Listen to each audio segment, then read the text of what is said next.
Iniisip ng lahat na ang IQ niya ay parang singliit ng galunggong at ang emosyonal na lalim niya ay kasing babaw ng tubig sa baso. Pero ang insultong ito, ang hindi inaasahan, ay siya palang chosen one at ang pinaka-promising na sundalo ng Barsburg Empire. Si Tito Klein ay isinilang sa isang mundong puno ng digmaan at karahasan. Nag-aral siya sa Barsburg Empire's Military Academy, kung saan sinasanay ang pinakamahuhusay na estudyante upang tulungan ang imperyo sa mga laban.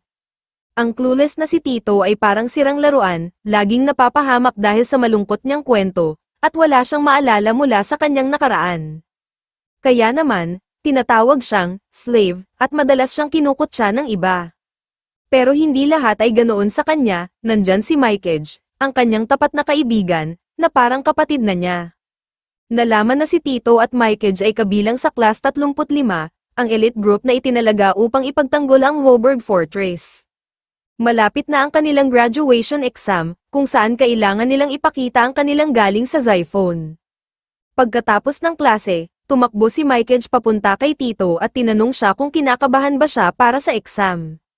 Sa halip na sumagot, sinampal lang siya ni Tito at sinabing, "Hindi ako kinakabahan."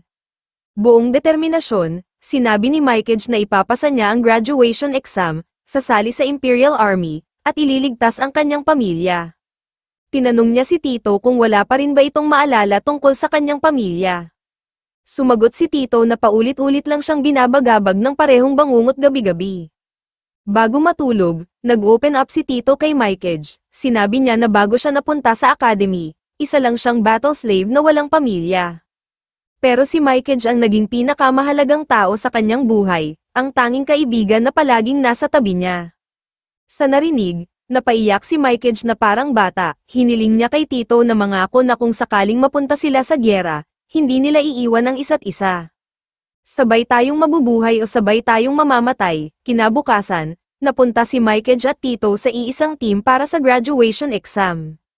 Ipinaliwanag ng in-charge ng exam na ang kanilang layunin ay talunin ng isang kriminal at patayin ito bago sila ang mamatay. Kung hindi nila ito magagawa o iiwan nila ang kanilang mga kasama, babagsak sila sa exam. Ang kriminal ay isang higanteng parang killing machine. Ang mayabang nilang teammate ay nagbiro pa at sinabing madali lang itong talunin. Pero agad siyang pinatumba ng kriminal at sinabihan ng, "Huwag kang pabaya. Ang pagbagsak sa inyong mga manok ay magpapagaan ng parusa ko." Sunod-sunod na pinabagsak ng kriminal ang iba pa nilang kasama, at tila napakahirap na laban ang naghihintay sa kanila.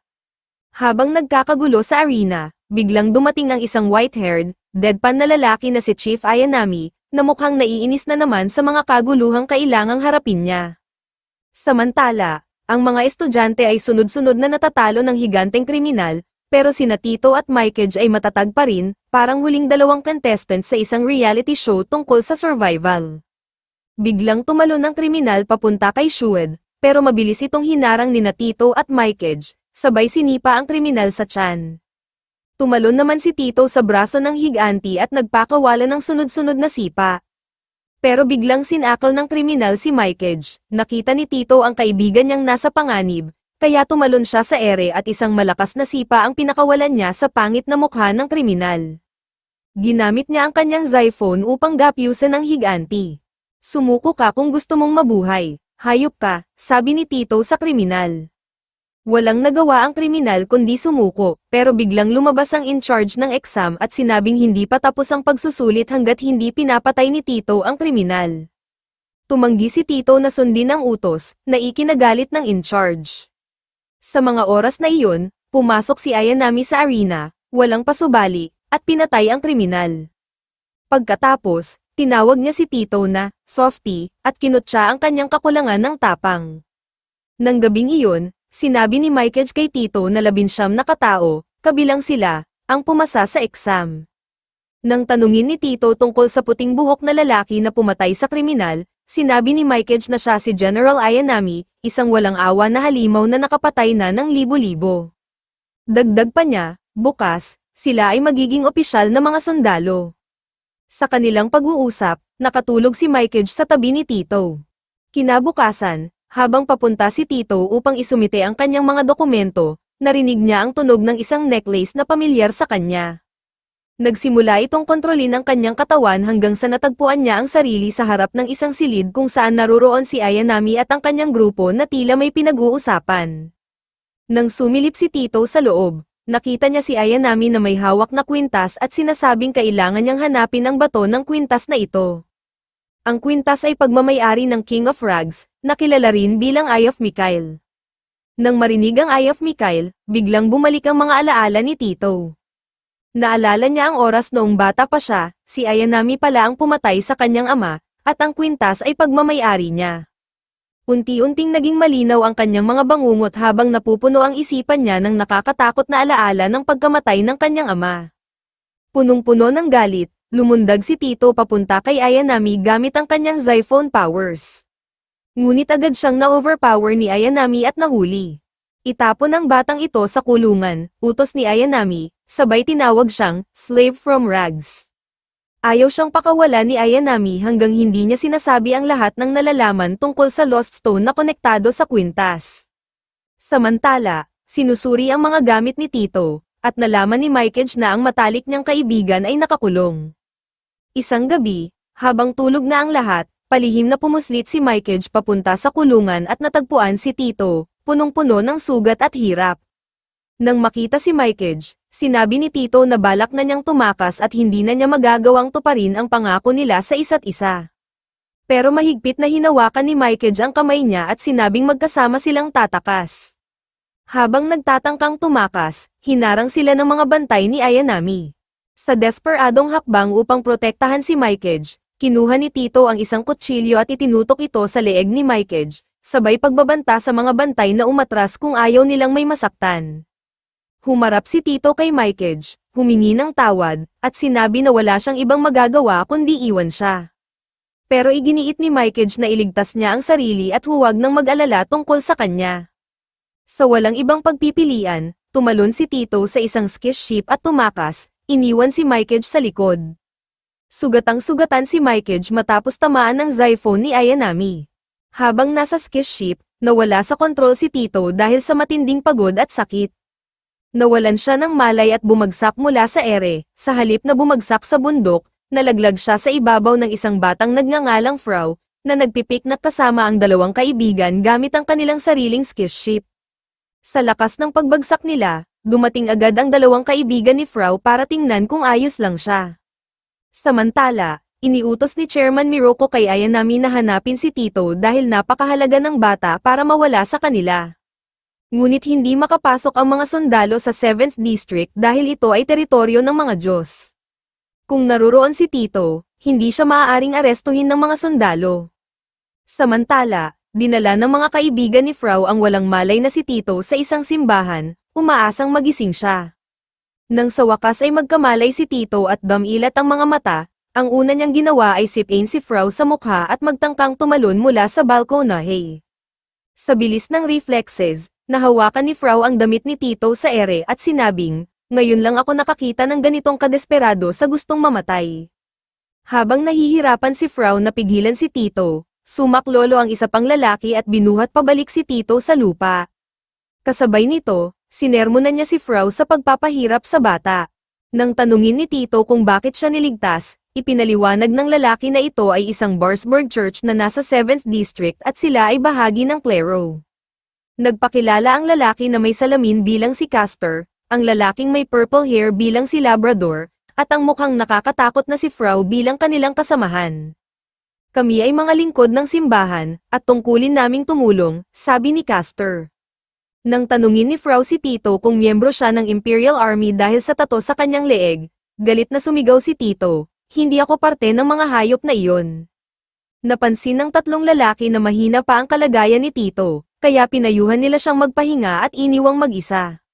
Ngunit sa gabi, hindi makatulog si Tito dahil nag-aalala siya kay Mikage. Lumabas siya ng simbahan, iniisip kung paano niya mararating ang kaibigan. Pero bigla na lang bumigay ang kanyang mahihinang tuhod at siya'y bumagsak sa lupa. Nagising siya mula sa pagkahimatay nang marinig ang sigaw ng tatlong madre na nakakita sa kanya sa sahig.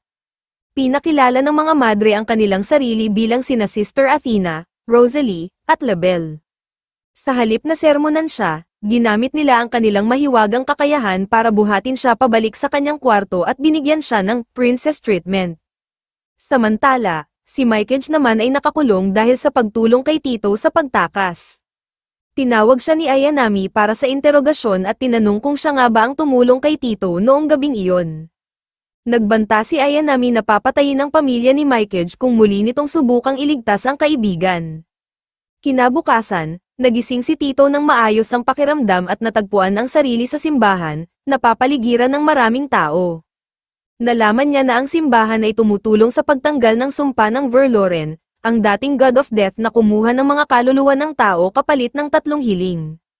Mamaya, nagtungo si Tito sa library upang maghanap ng sagot tungkol sa misteryo ng mga sumpa. Pero nahimatay siya nang makita ang isang madre na may bungo sa halip na mukha. Buti na lang, mabilis na umaksyon si Frau, parang bayani, at sinalo si Tito sa kanyang mga bisig na parang isang groom na may faintang bride. Sa kanyang smug expression, tila tinatanong ni Frau kung ilang beses pa ba niyang kailangang iligtas si Tito. Hindi nagtagal, dumating si Castor at casual na sinabi na siya ang utak sa likod ng Skullface noon na iyon. Ang Skullface doll ay iniabot ang isang libro kay Castor, pero mabilis na kinuha ni Frau ang libro, hinayla si Tito, at tumakbo palabas ng library na parang nasa isang undercover mission. Pagkalabas, isiniwalat ni Frau na ang libro ay hindi talagang libro, ito'y isang magazine na puno ng scandalous photos. Bago pa ma-enjoy ni Frau ang kanyang treasure, dumating ang Skullface doll at binigyan siya ng malakas na flying kick sa ulo, malinaw na hindi impressed sa kanyang panlasa sa literatura. Pagkatapos, tinanong ni Tito si Castor tungkol sa mga nangyari 10 taon na ang nakalipas. Ipinaliwanag ni Castor na noong araw, may 2 kaharian, ang Barsburg Kingdom, na nasa ilalim ng banal na proteksyon ng Eye of Raphael, at ang Rags Kingdom, na nasa ilalim naman ng proteksyon ng Eye of Michael. May kasunduan ang 2 kaharian, ang Barsburg Kingdom at ang Rags Kingdom, upang mapanatili ang kapayapaan at magtulungan. Pero 10 taon na ang nakalipas, sinira ng Rags Kingdom ang kasunduan at nagdeklara ng gyera laban sa Barsburg Empire. Dahil dito, mabilis na nag-api at nawasak ang kaharian ng Rags. Tinanong ni Tito kung totoo ba ang bersyon na ito ng kasaysayan. Sinabi ni Frau na kung hindi siya naniniwala, mas mabuting alamin niya ang katotohanan mismo. Habang naglalakbay si Tito upang hanapin ang sagot, napadpad siya sa isang malaking rebulto. Sinabi ng isang madre na noong araw, ang God of Death Verloren ay nagkasala ng tumakas mula sa langit at naghasik ng lagim sa mundo ng mga tao. Dahil dito, ipinadala ng punong Diyos ang 7 ghosts upang parusahan at aisil si Verloren. Ang rebeltong tinitingnan ni Tito ay si Sikhel, isa sa mga 7 ghosts. Pagkatapos, dinala siya ng madre sa isang napakalaking bulwagan na tinatawag na Domain of God. Sa kalaunan, binigyan siya ni Bishop Labrador ng isang pilak na rosas bilang proteksyon. Pero biglang nagmamadaling dumating ang isang madre, sinasabing nawawala si Tito, hindi kumain, at hindi rin uminom ng gamot. Agad namang naghanap si Frau at natagpuan si Tito na palihim na tumatakas palabas ng lungsod. Hinawakan siya ni Frau mula sa likod at galit na tinanong, ano na namang iniisip mo sa ginagawa mong ito?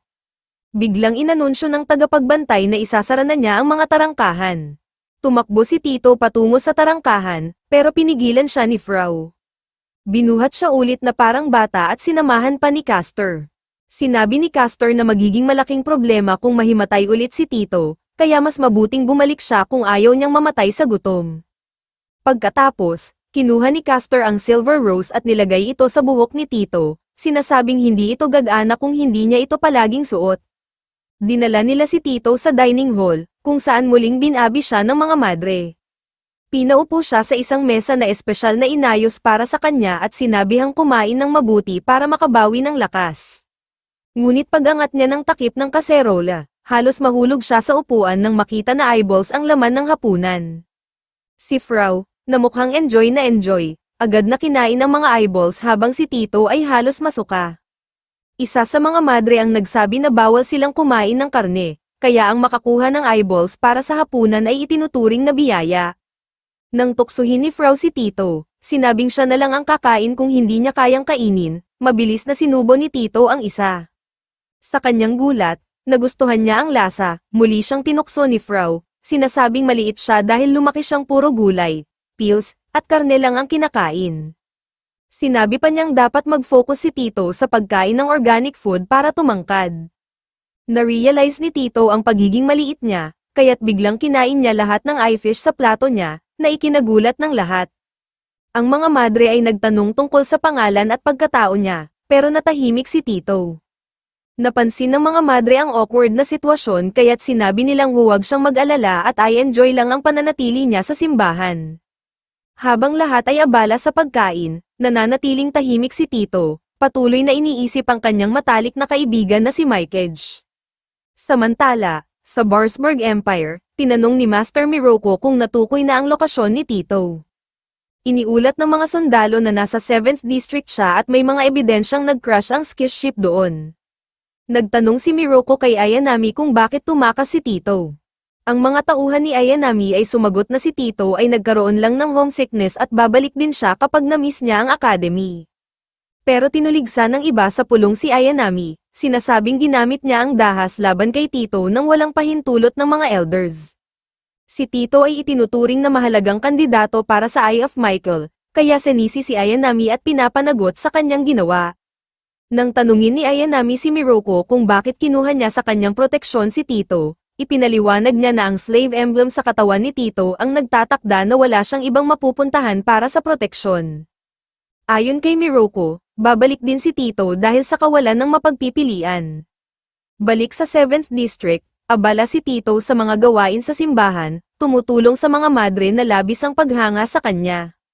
Ngunit paminsan-minsan, nakakakuha siya ng flashbacks mula sa academy kung saan madalas siyang binubuli dahil siya'y isang slave. Isang araw, may isang bully na lumapit sa kanya at inutusan siyang dilaan ang dumi ng ibon mula sa sapatos nito. Bago pa makareact si Tito, sinapak na ni Mikage ang bully at sinabing, ikaw mismo ang maglinis niyan, gaya ng turo sa'yo ng nanay mo. Dahil sa insidenteng iyon, silang dalawa ay parehas na ikinulong. Doon nagsimula ang pagkakaibigan nila, palaging magkasama, parang hindi mapaghihiwalay. Ngayon, alam ni Tito na hindi siya maaaring manatili ng tahimik sa simbahan habang pinahihirapan si Mikage sa ilalim ng pamamahala ni Ayanami. Desidido siyang umalis sa simbahan, habang nagpaplano si Tito, biglang lumapit sa kanya ang isang matandang lalaki. Sinabi nito na may asawa siyang nakalibing sa sementeryo ng simbahan. Naisip niyang malungkot ang asawa niya, kaya hindi niya magawang iwan ang simbahan. Idinagdag niya na wala na rin siyang tahanang mauuwian, tulad ni Tito. Sinabi pa ng matanda na mukhang pareho sila ng pinagdaraanan, at tinanong kung ano ang bumabagabag kay Tito. Ipinaliwanag ni Tito na pira-piraso lamang ang natatandaan niya mula sa kanyang nakaraan at hindi niya nagawang protektahan ang kanyang kaibigan gaya ng ipinangako niya. Sinabi ng matanda na kung nais niyang palayain ang sarili mula sa kanyang pagsisisi, pumunta siya sa isang lugar bago mag-alas 12. Pagkatapos, iniwan ni Tito ang pilak na bulaklak sa kanyang kama at naghanda upang umalis. Pero muling hinaranggan ni Frau ang daan niya. Tinanong siya ni Frau kung ano ang magagawa ng isang mahina tulad niya kung babalik siya sa imperyo. Sa galit, inatake ni Tito si Frau gamit ang kanyang Zyphone. Dahil dito, napagtanto ni Castor na si Tito ay may kakayahang gumamit ng Zyphone. Ipinaliwanag niya na ang Zyphone ay ang natatanging kakayahang baguhin ang mga biyaya ng buhay na ibinigay ng Diyos sa iba't ibang anyo. Karaniwan, ang kapangyarihang ito ay naia-activate ng emosyon at dumadaloy mula sa kamay ng gumagamit. Nagpatuloy ang laban ni Tito at Frau, at ngayon, parehong nasa ere ang dalawa, nag-aaway na parang cats and dogs. Ang kanilang sagupaan ay mukhang wala pang katapusan. Patuloy na inaatake ni Tito si Frau nang walang tigil, ngunit nananatili si Frau sa defensive mode, tila naglalaro lang. Pinapanood ni Castor at Labrador ang laban, napapansin na bagamat parang nilalaro lang ni Frau si Tito, sapat ang lakas ng huli upang magpatuloy sa laban. Patuloy na inaasar ni Frau si Tito habang paulit-ulit na pinakakawalan ni Tito ang kanyang Zyphone laban sa kanya. Pero wala ni isa sa mga atake ni Tito ang tumatama kay Frau. Sinabi ni Frau sa kanya, huwag kang umasta na parang bata. Kung gusto mong bumalik at talunin ako, mas maging makapangyarihan ka muna. Ang pangungutya ni Frau ay lalong nagpagalit kay Tito. Sa sobrang galit, Inactivate niya ang maximum power ng kanyang Xiphone at malakas na inatake si Frau. Ngunit nang hamupa ang alikabok, napagtanto ni Tito na ni kaunting gasgas ay wala kay Frau, at siya pa ang nakatayo sa likuran niya. Sinabi ni Frau, kailangan mo ng higit pa sa Xiphone para talunin ako, bago niya binigyan si Tito ng malakas na suntok sa tiyan, dahilan para mawalan siya ng malay at bumagsak. Sinabihan ni Castor si Frau na masyado siyang naging marahas sa bata, pero sinabi ni Frau na sa ngayon, hindi na muna susubok ang tumakas si Tito. Sa kalagitnaan ng gabi, nagising si Tito mula sa isang bangungot tungkol kay Mikage, na pinahihirapan ni Ayanami. Naalala niya ang sinabi ng matandang lalaki na dapat niyang puntahan ang isang lugar bago maghating gabi. Agad niyang tinakbo ang lugar upang makipagkita sa matanda at sundan ito upang iligtas si Mikage. Dinala siya ng matanda sa isang tahimik na pasilyo at tinanong kung nahihirapan ba siyang maalala ang kanyang nakaraan at kung talagang nais niyang iligtas ang kaibigan niya. Ipinakita ng matanda ang isang larawan ni Tito kasama ang kanyang ama noong bata pa siya. Sinabihan siya ng matanda na mag-isip ng mabuti at alalahanin ang kanyang nakaraan. Biglang nagbalik sa alaala ni Tito ang mga panahon noong bata pa siya. Naalala niya ang pagdating ni Ayanami sa kanyang kaharian, kung saan noalay siya sa kanyang ama. Dahil dito, napilitan siyang mabuhay sa kalungkutan at pag-iisa hanggang sa nakilala niya si Mikage.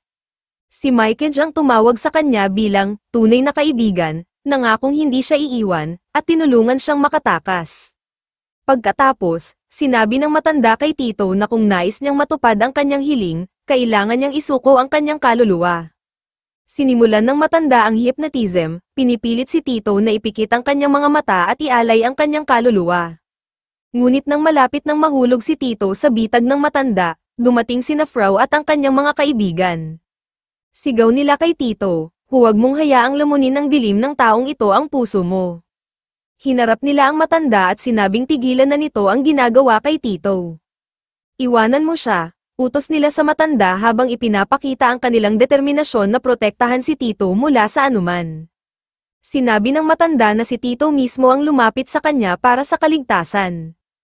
Tumawa si Frau at tinanong kung ang kaligtasan niya ay may basbas ng Diyos. Sagot ng matanda, ibibigay niya si Tito sa kanyang Panginoon upang mapasaya ito. Pero ayaw nang marinig ni Frau ang mga kalokohan ng matanda, kaya kinuha niya ang kanyang sikol at sinabing, kakatayin kita dito't ngayon. Nagsimula ang isang matindi at brutal na laban sa pagitan ni Frau at ng masamang matanda. Tinangkang tumulong ni Tito gamit ang kanyang Xiphone, pero sinabihan siya ni Frau na huwag makialam dahil hindi gagana ang Xiphone laban sa matanda.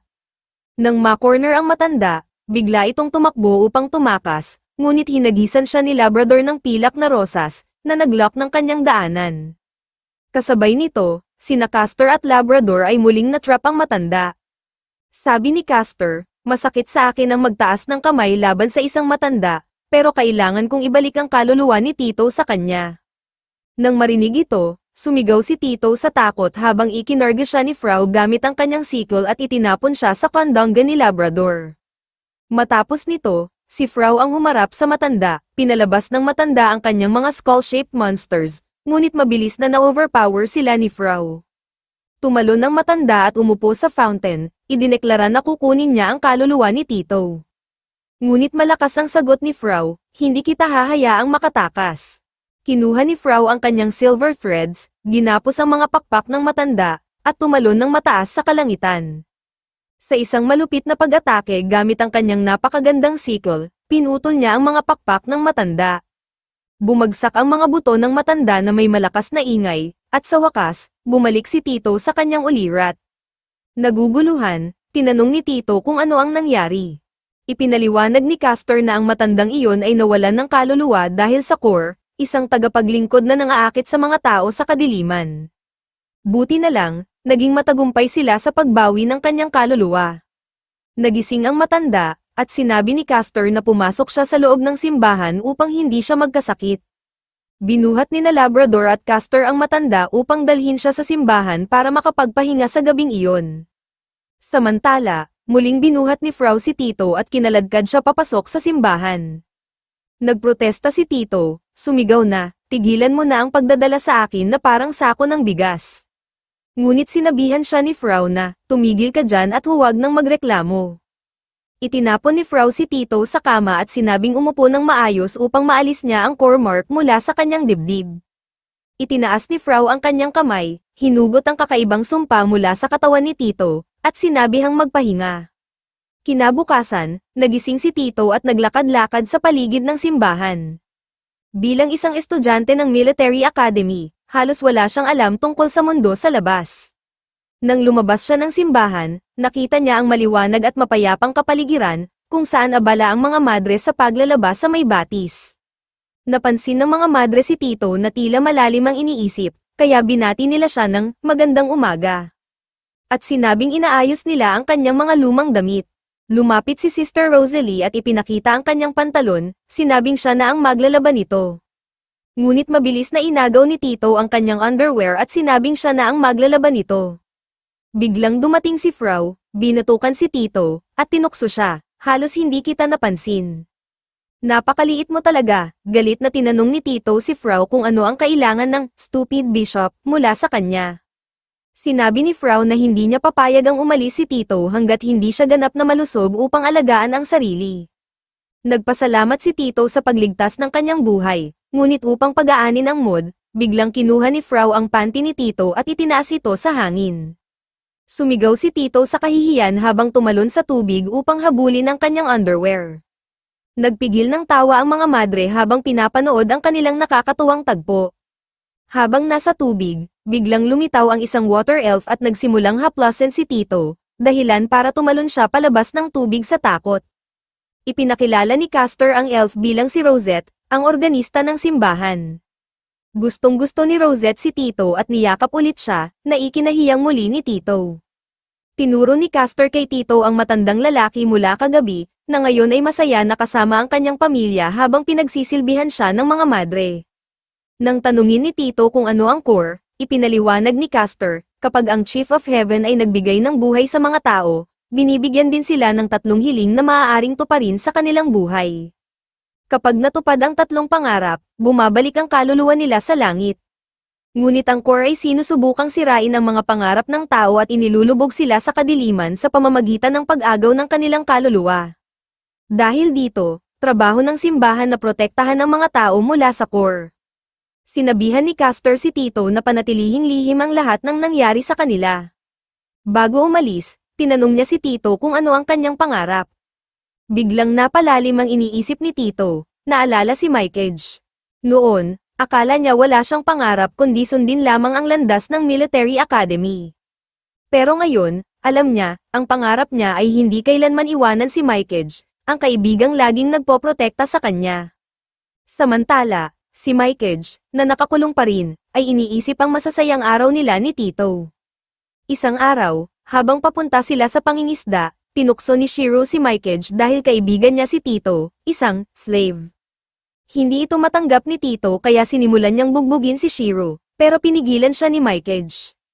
Laging nagpapasalamat si Mykage kay Tito dahil palagi siyang ipinagtatanggol nito. Habang nasa kulungan, biglang dumalaw si Ayanami kay Mykage at sinabing dumating ang kanyang nakababatang kapatid upang bisitahin siya. Pero hindi ito simpleng pagbisita, ginamit ni Ayanami ang kapatid ni Mykage bilang panakot. Pipiliin mo pa rin ba si Tito kaysa sa kapatid mo? Tanong ni Ayanami, pero matatag ang sagot ni Mykage, naiintindihan ng pamilya ko ang layunin ko. Alam nila na hindi ko kailanman pagtataksilan ng isang kaibigan. Samantala, sa simbahan, pinapanood ng 3 bishop si Tito mula sa malayo. Naiinis si Frau, sinasabing, napakadramatic ng batang yan. Sa edad niya, dapat nagbabasa siya ng porn, sumagot si Labrador, sinabing dapat bigyan si Tito ng espasyo dahil kailangan niya ng oras para makapag-isip. Biglang lumitaw si Rosette mula sa tubig at inutusan si Tito na pumunta sa chapel. Sumunod si Tito, at habang naglalakad, narinig niya ang mga dasal ng mga madre at bishops. Sa mga sandaling ito, biglang naalala ni Tito ang sinabi ng kanyang ama noong ibinigay nito sa kanya ang Eye of Michael, balang araw, mamanahin mo ang legacy ng Rags. Pangalagaan mo ang kaharian, at huwag hayaang maaga ito ng Imperial Army. Paglabas niya ng chapel, bitbit ang pilak na rosas, napagtanto ni Tito na kung siya ang tagapagmana ng Rags Kingdom, siya ay magiging kaaway ng Barsburg Empire. Hindi kailanman hahayaang mabuhay ng Imperial Army ang isang miyembro ng royal family tulad niya. Nagtataka si Tito kung alam na ba ng simbahan ang tungkol sa kanyang pagkatao kaya't pinoprotektahan siya. Habang pinapanood siya mula sa malayo, nagkomento si Frau, napakahirap kasama ng isang malungkot na tito. Napansin naman ni Castor na malaki ang malasakit ni Frau sa bata. Sinabi ni Labrador, habang tinitingnan ng mga bulaklak, Steel Aster. Ipinaliwanag niya na nangangahulugan ito na may paparating na napakadelikadong tao para kay Tito. Pagkatapos ng ilang sandali, habang naglalakad si Tito, biglang niyakap siya ng isang lalaki na nakasuot ng kapa. Nagulat si Tito nang mapagtantong si Mikeage ang yamakap sa kanya. Ngunit hindi pa rin makapaniwala si Tito, kaya't tinanong niya kung talagang si Mikeage iyon. Hinawakan siya ni Mikeage sa balikat at sinabing, "Ako ito, Tito. Ako ang iyong matalik na kaibigan." Sa kabilang banda, pinapanood ng tatlong bishops ang eksena mula sa malayo. Tinanong ni Frau si Labrador, si Mikeage ba ang delikadong taong sisira sa mundo ni Tito? Ngunit nanatiling tahimik si Labrador, dinala nila si Mikeage sa loob ng simbahan, at sinabi niya na tumakas siya mula sa Imperial Army para hanapin si Tito. Sinabi pa ni Mikeage, "Hindi lang kami magkaibigan, magkapatid kami habang buhay." Nang tanungin ni Frau kung paano niya nagawang makarating sa 7th District nang walang gaanong kahirapan, sagot ni Mikeage na hindi naman iyon malaking problema. Napansin ni Castor na nag-aalala si Tito para kay Mikeage, kaya siniguro niya na pwede itong manatili sa simbahan hanggat gusto niya. Pero nag-alala si Tito, iniisip kung tama bang ilagay sa panganib ang lahat dahil sa kanya. Nakita ni Frau na masyado na namang iniisip ni Tito ang lahat, kaya't binasag niya ang seryosong mood, "Sigurado akong iiyak ka na naman parang bata matapos makita ang kaibigan mo." Sinabi pa ni Frau, "Huwag kang mag-alala, ako na ang magpapagaling sa kaibigan mo. At pagkatapos nito, makakaalis na kayo ng magkasama." Pagkatapos, iniabot ni Frau kay Mikeage ang isang magazine na puno ng nudes, na ikinatuwa ni Mikeage na parang nabigyan siya ng bagong buhay. Sumigaw si Tito sa galit, "Pervert ka talaga." Iniwan ng tatlong bishop sina Tito at Mikeage upang makapag-usap ng masinsinan. Habang naglalakad palayo, tinanong ni Frau ang dalawa, "Sigurado ba kayo na siya talaga si Mikeage? Parang napakadali naman ng pagkakawala niya sa Imperial Army." Dagdag pa niya, nakakapagtaka rin kung paano niya agad natagpuan si Tito. Sinagot ni Castor na ang mga hula ni Labrador ay hindi kailanman nagkakamali at siguradong may masamang mangyayari. Dumating ang Archbishop at sinabihan si Frau na itigil ang kanyang kalokohan at maghanda para sa annual baptismal ceremony. Nagbabanta pa siya, "Kung mapahiya mo ang simbahan, siguradong yari ka." Sa gabi, dinala ni Tito si Mikeage sa isang hardin kung saan maaari silang mag-usap ng tahimik. Habang pinapakita ni Tito ang paligid, sinabi ni Mikeage na masaya siyang makita na maayos ang kaibigan niya. Tinanong ni Tito kung paano niya natagpuan si Mikeage, at sagot nito, "Ang pagbagsak mo dito ang nagpadali para mahanap kita." Nag-alala si Tito at tinanong kung nahirapan ba si Mikeage. Sagot ni Mikeage, "Hindi naman ganoon kahirap, ininteroga lang ako ni Ayanami. Pero pinakawalan din niya ako pagkatapos." Pinuri ni Mikeage si Tito, sinasabing magaling siyang tumakbo sa lugar na ito kung saan mababait ang mga tao. Biglang naging defensive si Tito at sinabing, "Dapat umiwas ka kay Frau. Napaka-weird niya, at hindi ko alam kung paano siya naging bishop." Tumawa si Mikeage, sinabing, "Parang kuya si Frau para sa akin. At sa tingin ko, bagay kayong dalawa." Habang nag-uusap sila, biglang lumitaw ang isang maputlang batang lalaki mula sa mga palumpong at tinanong kung gusto nila ang mga bulaklak. Tumingin silang dalawa nang may paghihinala, biglang bamuka ang mga pakpak ng bata, at nakita ni Tito ang kortato sa kanyang dibdib. Agad na tumayo si Tito sa harap ni Mikeage at sinabing tumakbo na siya. Gamit ang kanyang Zyphone, inatake ni Tito ang bata, pero mahusay din ang bata sa paggamit ng Zyphone at binalikan siya ng atake. Sinabi ni Mikeage na hindi niya iiwan si Tito, pero siniguro ni Tito na hindi niya papayagan na malagay sa panganib ang kanyang kaibigan. Pinrotektahan niya si Mikeage habang sabay na inaatake ang batang lalaki. Nagsimula ang isang matinding laban sa pagitan nila. Nahirapan si Tito sa pakikipaglaban, kaya inakyat niya ang mga pader ng kastilyo upang habulin ang bata gamit ang kanyang Zyphone. Tumalon siya at sunod-sunod na umatake gamit ang Zyphone, ngunit biglang naglaho ang bata sa likod ng mga tore ng simbahan. Hindi nagtagal, nakita ni Tito na nabasag ang mga pakpak ng batang lalaki sa ere, at hawak siya ni Frau na wala ng malay. Kinagabihan, nahihirapan si Mykage na makatulog, kaya tinanong siya ni Tito kung iyon ba ay dahil sinabi niya na siya ang tagapagmana ng Rags Kingdom. Tumawa si Mykage at sinabing naniniwala siya kay Tito, sabay biro na kahit noong nasa academy pa sila, halata na ang aura of royalty sa kanya. Tinanong ni Mykage kung gusto ni Tito marinig ang kanyang kwento. Nang sinabi ni Tito na gusto niyang malaman ang lahat, nagsimula si Mykage, nang matapos ang gyera sa Rags, 5 taong gulang pa lang ako. Nagtanong ako sa ama ko kung bakit siya masaya, at sagot niya, dahil napatay nila ang maraming kalaban at natalo ang Rags Kingdom. Bilang bata, naisip ni Mykage kung paano nga ba magiging masaya ang isang tao matapos pumatay ng napakaraming tao. Ngayon, alam na niya na ang ama at mga kababayan ni Tito ay napatay sa gyera. Sinabi pa ni Mykage, natutuwa ako na naranasan mo ang pagmamahal ng magulang noong bata ka, at masaya akong hindi ka ipinanganak na mag-isa sa mundong ito. Sumagot si Tito, masaya rin akong nakilala kita, susubukan kong alamin ang tungkol sa Rags Kingdom at hanapin ang mga sagot sa mga tanong ko. Lumapit si Mykage at sinabi kay Tito na dapat niyang tandaan ang 2 bagay, una, huwag makialam sa Imperial Army, at pangalawa, ang paghihiganti ay hindi kailanman sagot. Kapag nagdulot ka ng kamatayan at pagkawasak, ikaw rin ang masasaktan. Sundan mo ang landas ng liwanag, at palagi akong nasa tabi mo. Tumingin si Tito sa kaibigan niya nang may pag-aalala, tinanong, bakit parang nagsasalita ka na parang nagpapalem? Ngunit binaliwala ito ni Mykage at sinabing, walang makakapaghiwalay sa atin. Kinabukasan, ipinagdiwang ang Thanksgiving Day sa simbahan. Dinala ng mga madre sina Mykage at Tito upang maglibot sa mga tindahan sa lungsod. Si Labrador ay nagbebenta ng mga halamang gamot, habang sina Castor at Frau ay nagbebenta ng mga manika at meatballs. Sinabi ni Mykage kay Tito na nag-e-enjoy siya sa pananatili doon, pero kailangan niyang bumalik sa Imperial Army at iulat lamang na wala siya sa lugar na iyon para maging maayos ang lahat. Nagsimula ang baptism ceremony, at nagtipon-tipon ang lahat sa harap ng Archbishop. Hinarang ni Tito si Frau, na patakbong papunta sa chapel, at sinabi sa kanya na alagaan ang kaibigan niyang si Mykage kapag umalis na ito. Sinagot ni Frau, si Mykage ang klase ng tao na hinahanap ang sarili niyang landas. Kaya huwag kang mag-alala. Samantala, nakita ni Mykage ang isang karwahe na bumangga sa pader ng simbahan. Agad siyang tumakbo upang tingnan ito at nakita ang isang green-haired girl na may core mark. Binuhat niya ang bata sa kanyang likod at dinala papunta sa chapel upang matulungan, ngunit biglang lumabas ang mga core wings ng bata at sinunggaban siya. Pumiglas si Mykage at tumakbo, ngunit patuloy siyang sinundan ng bata habang lumilipad sa ere. Sa gitna ng gulo, nagsimulang magpanik ang mga tao sa simbahan. Dinala ni Mykage ang core girl sa isang madilim na lugar sa simbahan, ngunit nagulat siya nang mapansin ang pagkakahawig ng bata sa kanyang nakababatang kapatid.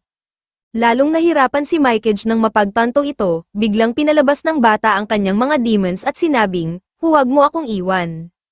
Bigla siyang inatake nito, ngunit dumating si Tito upang sagipin ang kaibigan niya.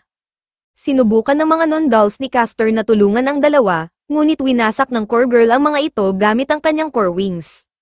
Sinigawan ng bata ang dalawa, sinasabing palaging nag-iisa ang pakiramdam niya.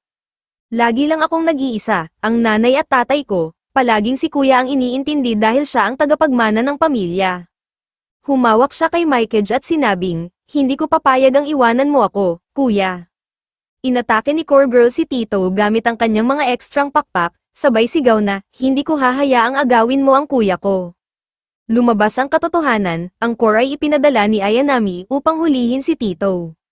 Ngunit nang subukan niyang patayin si Mykage, biglang nagising ang Eye of Michael ni Tito. Isang kakaibang enerhiya ang kumalat sa paligid, pinupuno ng kapangyarihan ang lugar.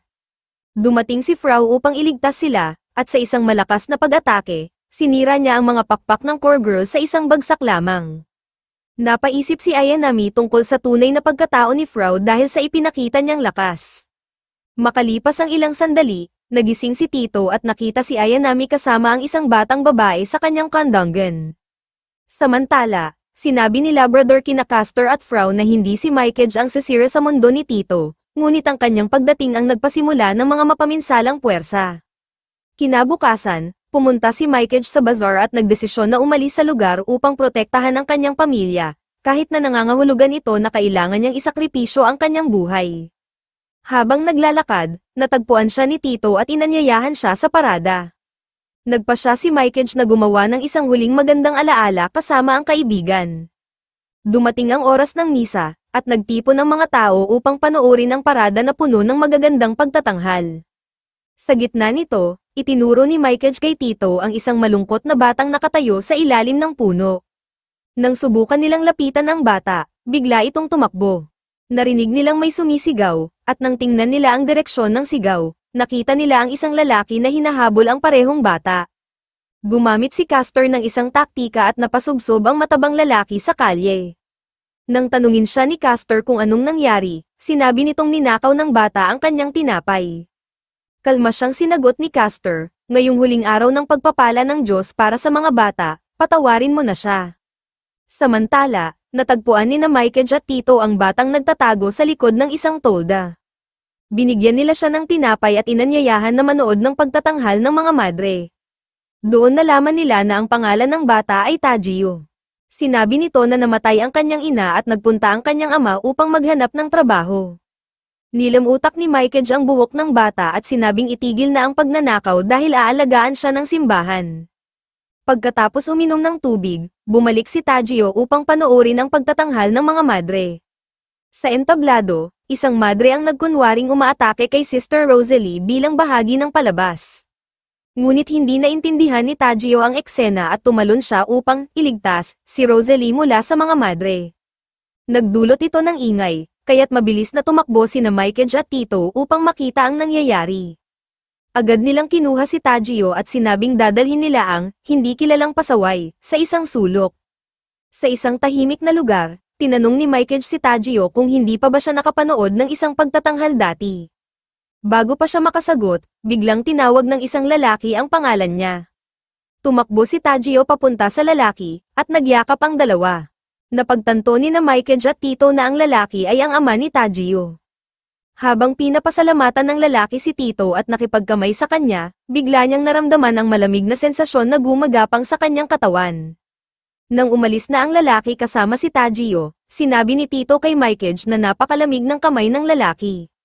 Agad siyang tumakbo para sundan ito, hindi nagtagal, nakita niya ang lalaki na hinayla si Tajio papunta sa isang dark arena. Malakas niyang idineklara, kukunin ko ang kaluluwa mo. Nang makita si Tito, nagsisigaw si Tajio ng tulong. Sinabihan ni Tito si Tajio na tumakbo, kinagat ni Tajio ang kamay ng lalaki at nakatakas, ngunit agad na pinalabas ng lalaki ang kanyang makapangyarihang core wings at inatake si Tajio. Agad na pinrotektahan ni Tito si Tajio mula sa malakas na atake. Biglang nagningning ang kamay ni Tito, muling gumising ang Eye of Michael, at hindi na makapag-atake ang core sa kanya. Bago pa maunawaan ni Tito ang nangyayari, dumating si Frau at winasak ang mga pakpak ng core. Bumalik ang core sa kanyang tunay na anyo, pagkatapos ng insidente, nagpaalam ang mag-ama, at masaya si Mikeage na nakabuo ng kamanghamanghang alaala kasama ang kanyang matalik na kaibigan.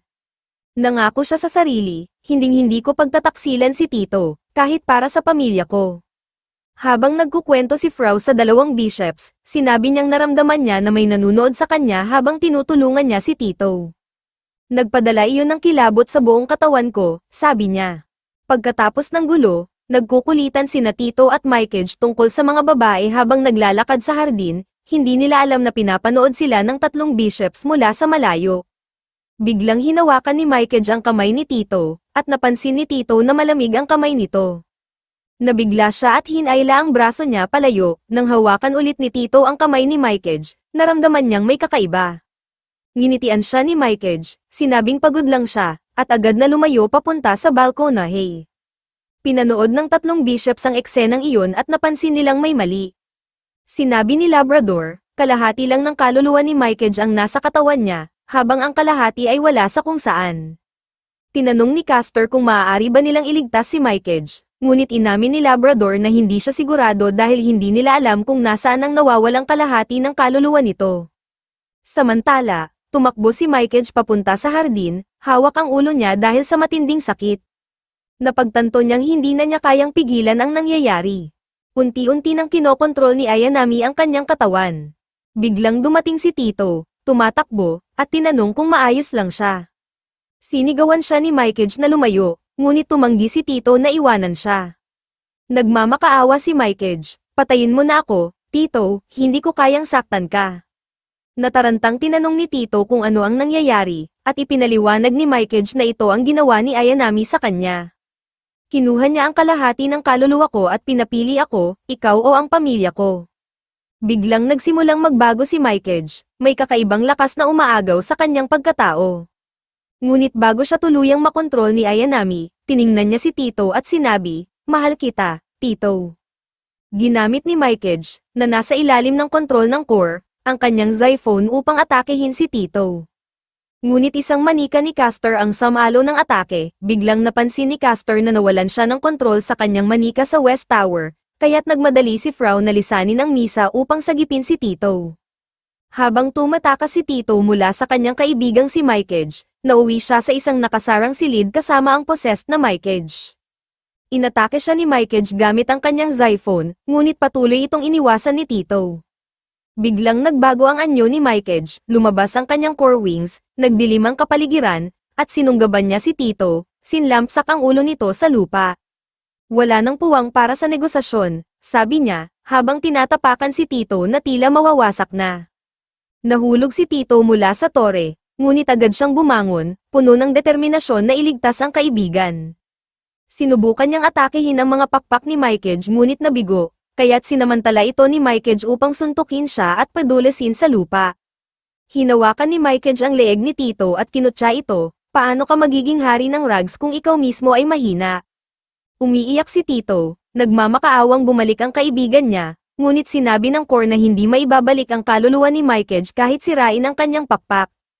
Sumigaw si Tito, hindi kita iiwan, Mikage, ngunit sinabi ng core na wala ng pag-asa dahil ipinagkanulo ni Tito ang Imperial Army.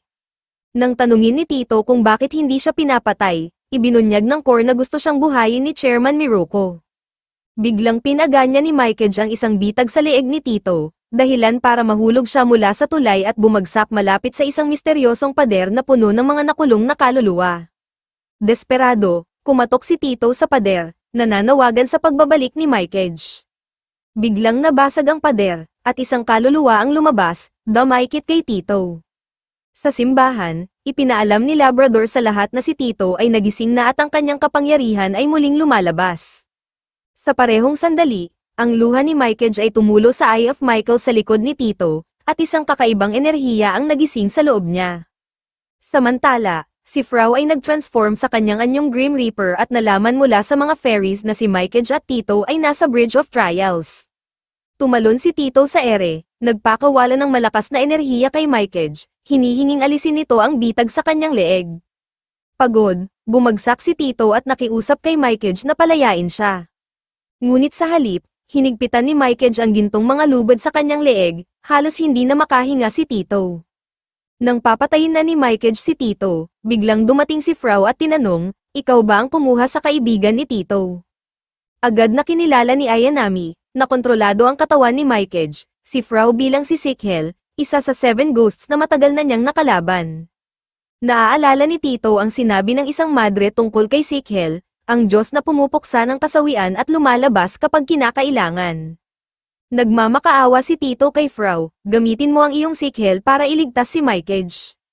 Ngunit tumanggi si Frau, sinabi niya, kapag ginamit ko ang Sikhel, mapupuksa si Ayanami, pero mawawala rin ang kaluluwa ni Mikage. Alam ni Ayanami na hindi niya matatalo si Sikhel sa katawan ni Mikage, kaya umatras siya, nangakong babalik para kay Frau. Nang muling makuha ni Mikage ang kontrol sa sarili, yamakap si Tito sa kanya, ngunit bigla siyang naglaho, tila usok sa hangin. Pagkatapos ng insidente, dinala ni Frau si Tito sa kanyang kwarto, kung saan ginugol niya ang mga araw sa pagluluksa para sa kaibigan. Naalala niya ang panahon kung kailan si Mikage ang nagdala ng pagkain para sa kanya, isang mangkok ng lugaw, dahil palagi lang siyang umiinom ng gatas at kumakain ng bitamina. Ang oras na iyon ay puno ng pasasalamat, ngunit ngayon, ang tanging liwanag niya, si Mikage, ay wala na. Ilang araw ang lumipas, kumatok ang mga madre, si Castor, at si Labrador sa pintuan ni Tito, pakiusap na kumain siya dahil baka magutom siya hanggang mamatay. Biglang dumating si Frau, may dalang tray ng pagkain at isang pink na hayop, at binuksan ang pinto. Nang tanungin ng mga madre kung ano ang hayop na iyon, sinabi ni Castor, ito ang bersyon ng simbahan ng animal-assisted therapy. Galit na galit si Tito kay Frau, sinisisi ito sa hindi pagliligtas kay Mikesh. Kasabay nito, sinisi rin niya ang sarili, iniisip na hindi niya nagawang protektahan ang kaibigan. Sinubukan ni Frau na kalmayin siya, hindi mo kasalanan, Tito. Kapag natupad na ng tao ang tatlong hiling nila, bumabalik sila sa Chief of Heaven. Ipinaliwanag ni Frau na ang ikatlong hiling ni Mikesh ay malamang ang protektahan ang mga mahal niya kahit pa isakripisyo ang sarili. Sa ganitong paraan, natupad na ang lahat ng kanyang hiling, at nakabalik siya sa langit ng may kapayapaan. Dagdag pa ni Frau, si Mikesh ay bumalik na para samahan ka muli. Tinuro niya ang pink na hayop at sinabi, ang kaluluwa ng hayop na ito ay may parehong kulay ng kaluluwa ni Mikesh. Sinabi rin ni Castor na ang hayop ay tila nagsasabing tumigil na si Tito sa pag-iyak dahil palagi silang magkasama. Unti-unting ngumiti si Tito, uminom ng tsaa, at nagsimulang kumain ng kanyang pagkain. Sa isip ni Frau, nagpasya siya na ang taong gumamit sa kaluluwa ni Mikesh ay magbabayad ng sariling buhay. Samantala, naalala ni Frau ang pagkilala ni Ayanami sa kanyang sikhel at nagtaka kung may isang tao mula sa nakaraan niya ang muling nagising nang hindi nila nalalaman. Tinanong ni Castor si Tito kung bakit siya may suot na collar, at ipinaliwanag ni Tito na inilagay iyon ni Ayanami. Nag-alok si Frau na alisin ito, ngunit biglang lumitaw ang isang mata mula sa collar at kinagat ang kanyang daliri. Ipinaliwanag ni Labrador na ito ay isang oath collar, na nakikilala ang kanyang master sa pamamagitan ng dugo. Ngayon, kailangang manatiling magkasama sina Tito at Frau sa loob ng 48 oras, kung hindi ay sisabog ang collar. Tumingin silang dalawa sa isa't isa nang may pagkasuya, nagtatanong kung paano sila nauwi sa ganitong sitwasyon. Kinabukasan, pumunta sila sa sementeryo upang magbigay galang sa kaluluwa ni Mikesh. Muling nalungkot si Tito, at matapos mag-isip, nagpasya siya, papatayin ko si Ayanami.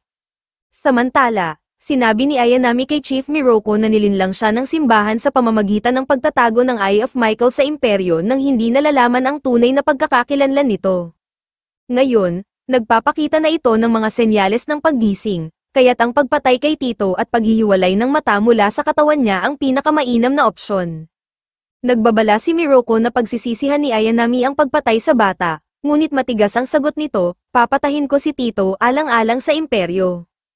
Kinabukasan, nagpasalamat si Tito kay Castor para sa lahat ng naibigay sa kanya. Sinabi niya na aalis na siya patungong Hoburg Fortress. Ngunit bago siya umalis, tinanong siya ni Castor kung nakita na ba niya ang Reaper na si Sikhel. Sagot ni Tito, si Frau ang Sikhel, ikinagulat ni Castor ang sagot at sinabi, pareho kayo ng amoy. Pagkatapos, ginamit niya ang mahika upang patulugin si Tito at sinubukang burahin ang kanyang alaala tungkol sa 7 ghosts. Gayunpaman, biglang hamarang si Frau at sinabi, kung gagawin mo iyon, mabubura rin ang alaala ni Mikesh, ang natitirang mahalaga kay Tito.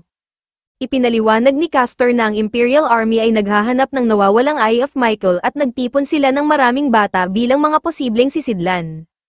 Isa si Tito sa kanila, pinaalala rin ni Castor na ang pagdating ni Tito sa simbahan ay nagdulot ng maraming problema, kaya't hindi na nila siya pwedeng pabayaan. Pinayuhan niya si Frau na lumayo kay Tito dahil kung malaman ng mga nasa itaas na hindi niya binura ang alaala ni Tito, maaalis siya sa posisyon bilang Sikhel at mawawalan ng kontrol kay Verloren. Sinabi rin ni Castor na kung matutunan ni Tito ang tunay na trabaho ng 7 ghosts, na hindi alisin ang core, kundi limitahan lamang ito, at malaman ang kanilang tunay na pagkakakilanlan, maaaring mawala ang tiwala niya sa kanila. Sinabi ni Frau kay Castor na gawin na ang anumang gusto nito, saka siya lumakad palayo. Ngunit bigla niyang naramdaman ang kakaibang enerhiya at inilabas ang kanyang sikhel, natuklasan na ang Eye of Michael sa kamay ni Tito ay muling nagising. Agad nitong inatake si Castor, ngunit sinubukan ni Frau na protektahan siya gamit ang kanyang sandata. Biglang nagbago ang anyo ng mata, kinuha nito ang anyo ni Tito at nagsalita, sa normal na sitwasyon, pinatay ko na kayong dalawa. Pero ang aking master, si Tito, ay ayaw iyon mangyari. Sinabi ng Ai na ang kanyang master ay isa sa pinakamagandang vessels na mayroon siya. Biglang naging aktibo ang Ai, nagdulot ng matinding pagyanig sa lupa sa ilalim ng mga paa ng mga bishop. Lumipad ang mga bato at bato sa paligid, ngunit unti-unting hamupa ang kaguluhan. Pagkatapos, sinabi ng Ai na alam na niya na ang mga bishop ay ang 7 ghosts na nagtatago bilang normal na mga tao. Tumakbo ito kay Castor at sinabing alisin ang collar upang ma-access nito ang buong lakas ni Tito. Tumugon si Castor na para mangyari iyon, kailangang ibigay siya sa slave buwa, at tiyak na hindi gugustuhin ni Tito iyon. Bumulong si Castor kay Frau na ang collar ay tumutugon lamang sa utos ng master nito. Agad na hypnotize ni Frau si Tito at pinatulog siya ulit. Ipinaliwanag ni Castor kay Tito na hinahanap ng Imperial Army ang Eye of Michael dahil nais nilang angkinin ang kapangyarihan nito. Sinabi niya na kung pinadala ng tadhana si Tito sa 7th Division, posibleng siya ay maging isang guardian angel. Ngunit kung totoo ang sinaunang Propacia, siya ay maaaring maging isang madilim na puwersa na sisira sa mundo. Nagising muli si Tito, at gaya ng inaasahan, wala siyang maalala sa ginawa ng Eye na pag-atake sa dalawang bishop. Habang papalabas siya ng simbahan upang pangunahan ang 7th Division, nagpasalamat siya sa lahat ng nagprotekta sa kanya. Habang umaakyat siya sa hagdan, bumalik sa kanyang isipan ang masasayang alaala nila ni Mikeage. Ngunit biglang hinaranggan siya ni Frau at Castor. Sinabi nila na hindi siya nasa kondisyon upang iwan ang 7th District, dahil kung gagawin niya ito, madali siyang makukuha ng Imperial Army at dadalhin siya sa 1st Division. Sagot ni Tito, kailangan kong ipaghiganti ang pagkamatay ni Mikeage. Tinignan siya ni Frau at tinanong, handa ka bang itapon ang buhay mo, kahit na isinakripisyo ni Mikeage ang sarili niya para iligtas ka? Hinayla siya ni Frau pabalik sa simbahan, sa harap ng mga salitang iniwan ni Mikeage para sa kanya. Doon natuklasan ni Tito ang huling mensahe ng kanyang kaibigan, nais ko na mabuhay ka ng mahaba at masaya. Ipinaliwanag ni Frau kay Tito, tinatakasan mo lamang ang emosyonal na kaguluhan na nararamdaman mo. Pero dapat mong harapin ang sakit, huwag kang sumuko. Hindi napigilan ni Tito ang kanyang mga luha, umiyak siya na parang bata habang binabasa ang mga makabagbag damdaming mensahe mula kay Mikeage. Makalipas ang ilang araw, nagsimula nang tumira si Tito sa simbahan. Tumutulong siya sa mga madre sa paglilinis ng mga pasilyo, umaakyat ng mga tore kasama si Frau para tumulong sa mga gawain, at gumagawa ng pang-araw-araw na trabaho. Isang araw, tinanong ni Tito ang mga bishop, ano pa ang silbi ng mabuhay kung hindi ko mababayaran ang utang ko kay Mikeage? Parang nasasayang lang ang oras ko dito, masaya namang sinabi ni Castor, may paraan para makaganti ka. Pero kailangan mong ipasa ang bishop exam, ipinaliwanag niya na kapag naipasa ni Tito ang exam, magkakaroon siya ng pass upang malayang makapaglakbay at tumira kahit saan ng libre. Magagawa rin niyang dumaan sa mga mahihigpit na military checkpoints ng Barsburg Empire. Dagdag pa niya, ang exam ay gaganapin sa loob ng isang buwan kaya kailangang maghanda si Tito. Agad namang pumayag si Tito, at dinala siya ng mga bishop sa library. Ngunit laking gulat niya nang makita ang mga makakapal at malalaking libro na inihanda nila para sa kanya. Ipinaliwanag ni Frau na ang unang bahagi ng exam ay isang written test na may 100 tanong na sumasaklaw sa 77 volumes at 100 kabanata ng Biblia. Sinabi ni Castor na kailangang maisaulo ni Tito ang lahat ng ito sa loob ng 30 araw. Napansin ni Frau ang hirap ng hamon at tinanong, paano niya magagawa yan? Ako nga, inabot ng 3 taon bago ko natutunan lahat ng yan. Tumawa si Castor at sumagot, kasi tanga ka, kaya inabot ka ng 3 taon.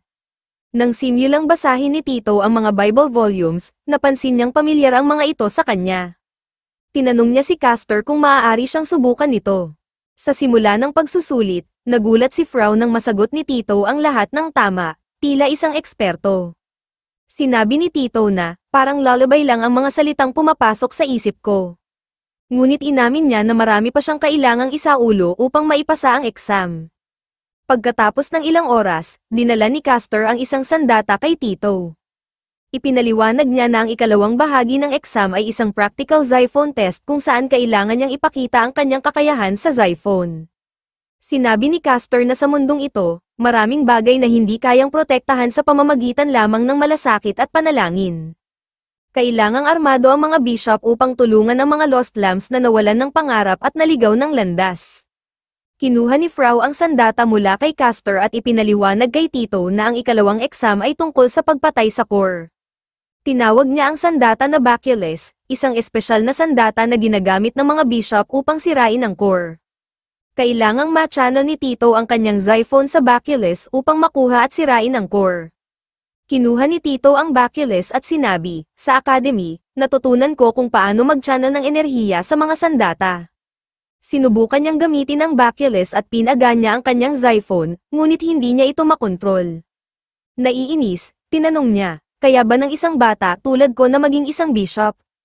Sinagot siya ni Frau, normal na proseso ang pagiging pari muna bago maging bishop. Pero para sa mga nakakagamit ng Xiphon sa murang edad, may espesyal na pagkakataon upang direktang maging bishop, na dalubhasa sa paglaban sa kadiliman. Idinagdag ni Castor na hindi tulad ng ibang bishop, papayagan si Tito na maglakbay sa buong mundo upang labanan ang mga minions ng darkness. Nagpasalamat si Tito at tinanong kung sino ang gumawa ng espesyal na sandata. Ipinaliwanag ng mga bishop na ito ay gawa ng isang master craftsman na taunang bumibisita sa simbahan.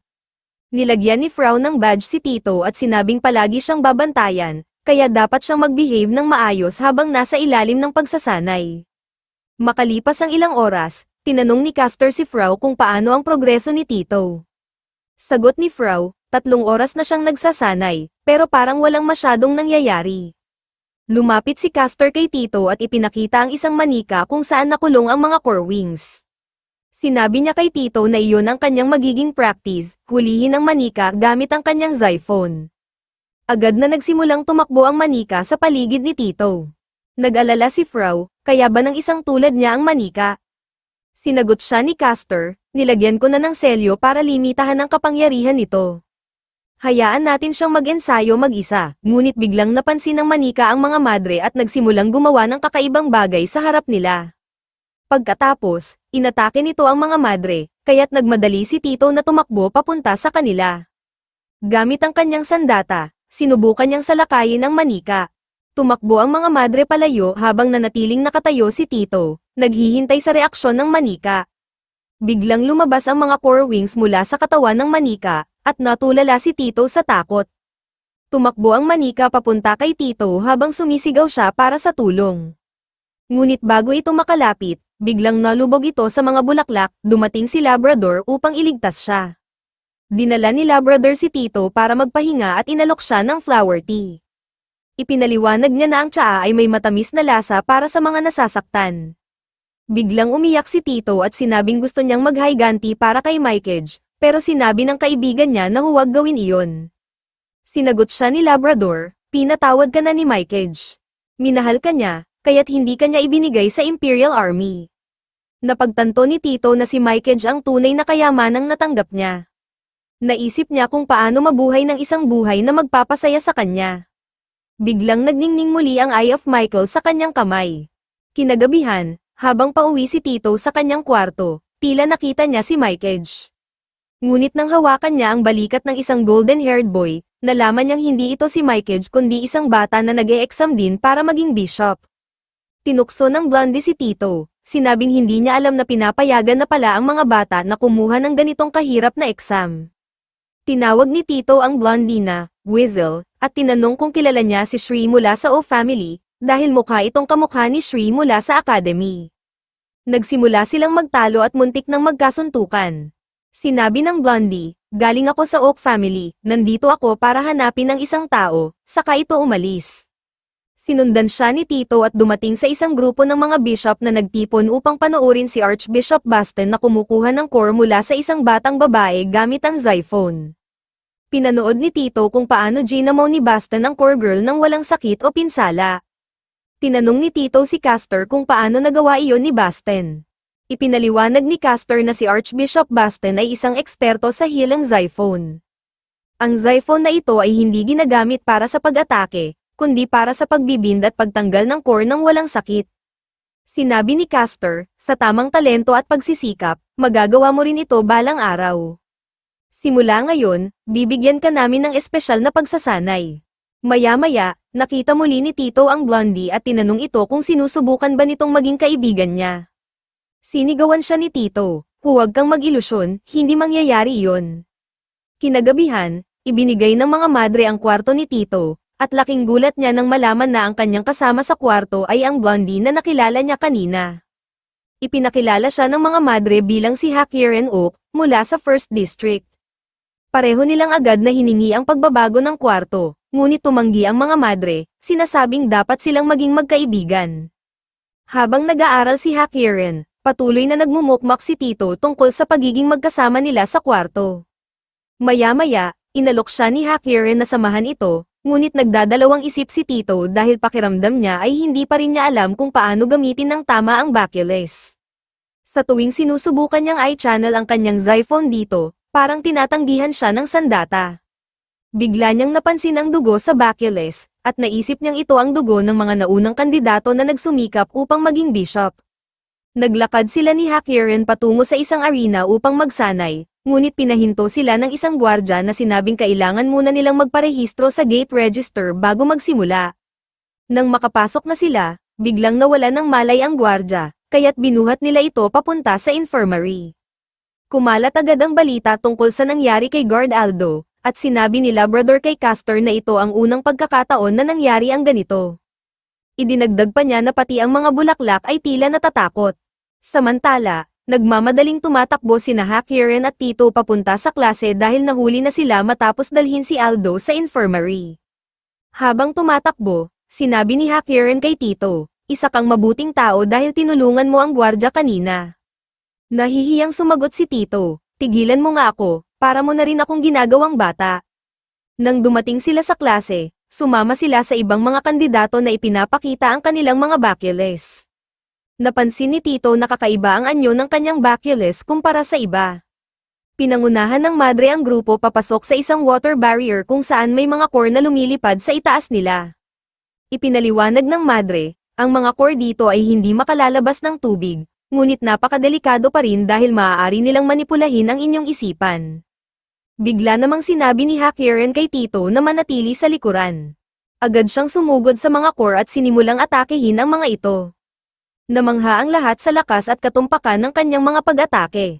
Sinabi ni Hakiren kay Tito, "Hindi tayo magkapareho. Ang emosyon mo ay hindi katulad ng akin." Dito napagtanto ni Tito na ang Zyphone ay nagmumula sa mga salita at kumakatawan sa emosyon ng isang tao. Ngunit naisip niya rin na hindi tumutugon ang Baculus sa kanyang mga salita dahil ito ay hindi isang simpleng sandata para sa pagpatay.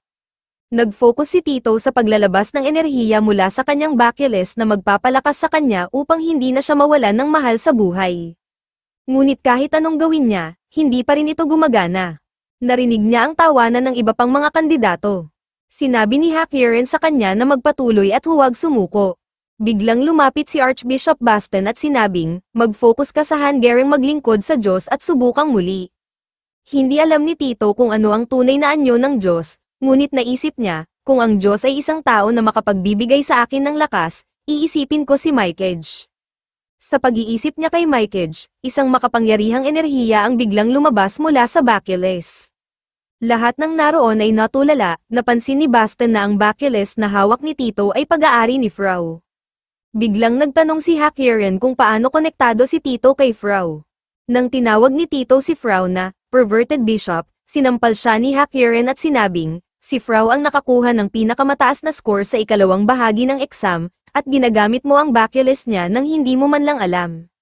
Dahil sa pagtatalo nila, pareho silang pinalayas mula sa practice arena.